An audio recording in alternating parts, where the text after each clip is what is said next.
সকলোলৈকে নমস্কাৰ জনাইছো। তালাস্তা শিক্ষা ইউটিউব চেনেললৈ সকলোকে স্বাগতম জনাইছো। আজি আপোনালোকৰ বাবে এটা অন্য ভিডিও লৈ আহিছো আৰু এই ভিডিওটোৰ বিষয় হ'ব development of team spirit and working in group, অৰ্থাৎ দলীয় মনোভাৱ বিকাশ কেনেকৈ কৰিব লাগে। তেন্তে পলম নকৰো, আহক ভিডিওটো আৰম্ভ কৰোঁ।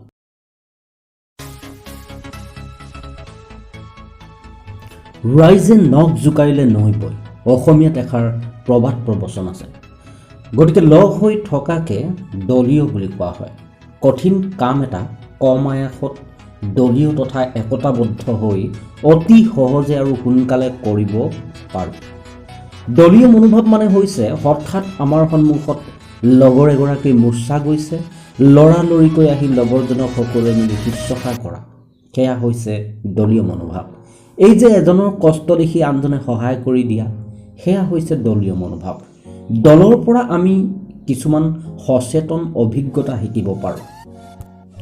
দলীয় মনোভাৱ বিকাশ কেনেকৈ হয় আৰু দলীয় মনোভাৱ বিকাশৰ বাবে কি কি দিশ তাৰ লগত জড়িত হৈ আছে, তাৰ বিষয়ে বুজি পাবৰ বাবে মই এখন তালিকা প্ৰস্তুত কৰিছোঁ। সেই তালিকাখন চাওঁ আহক। দলগতভাৱে কাম কৰা হেঁপাহ কেতিয়া জাগিব? যেতিয়া কামটোৰ প্ৰতি আগ্ৰহ বাঢ়িব। যেতিয়া একগোট হৈ কোনো এটা কাম কৰিবলৈ আগবাঢ়োঁ, তেতিয়া দলৰ সদস্যসকলৰ লগত ইজনে সিজনক বুজি উঠাৰ এটা সুযোগ আহি পৰিব। ফলত যোগাযোগ স্থাপন বাঢ়িব। তাৰ ফলত যেতিয়া যোগাযোগ স্থাপন বাঢ়িব, তেতিয়া ভাষাৰ বিকাশ হ'ব। অৰ্থাৎ আগ্ৰহ বাঢ়িলে যোগাযোগ স্থাপন হ'ব। যোগাযোগ স্থাপন হোৱাৰ পাছত ইজনে সিজনক বুজি উঠিব, অৰ্থাৎ বুজাবুজিৰ সৃষ্টি হ'ব। আৰু বুজাবুজিৰ সৃষ্টি হোৱাৰ পাছতে ভাষাৰ বিকাশ হ'ব। আৰু এইকেইটা যেতিয়া গোটেইকেইটা হ'ব, তাৰ পাছত আত্মীয়তা, নিজৰ এটা ভাৱ, অৰ্থাৎ আত্মীয়তা, আৰু আত্মীয়তা বঢ়াৰ পাছতেই আত্মবিশ্বাস বাঢ়িব, ছেল্ফ কনফিডেন্স। তাৰ পাছত আকৌ আত্মীয়তা বা আত্মবিশ্বাস বাঢ়িব কেনেকৈ? যেতিয়া তেওঁৰ প্ৰতি বাঢ়িব বিশ্বাস, যেতিয়া দলৰ সদস্যসকলৰ লোক এজনৰ প্ৰতি বিশ্বাস বাঢ়িব, তেতিয়া সহযোগিতা নামৰ যিটো গুণ, সেই সহযোগিতা নামৰ গুণটো গঢ়ি উঠিব।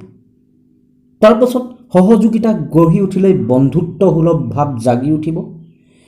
আৰু তাৰ পাছতে বন্ধুত্বসুলভ জাগি উঠাৰ পাছতে ভাতৃত্ববোধ সম্বন্ধ গঢ়ি উঠিব। আৰু এই গোটেইকেইটা যেতিয়া বিশ্বাস, সহযোগিতা, বন্ধুত্বসুলভ ভাতৃত্ববোধ গঢ়ি উঠিব, তাৰ পাছতেই এটা জন্ম হ'ব একতাবোধ। অৰ্থাৎ আত্মীয়তাই আকৰ্ষণ কৰিব একতালৈ, ইউনিটি বুলি কোৱা হয়। একতাই কি কি আনিব?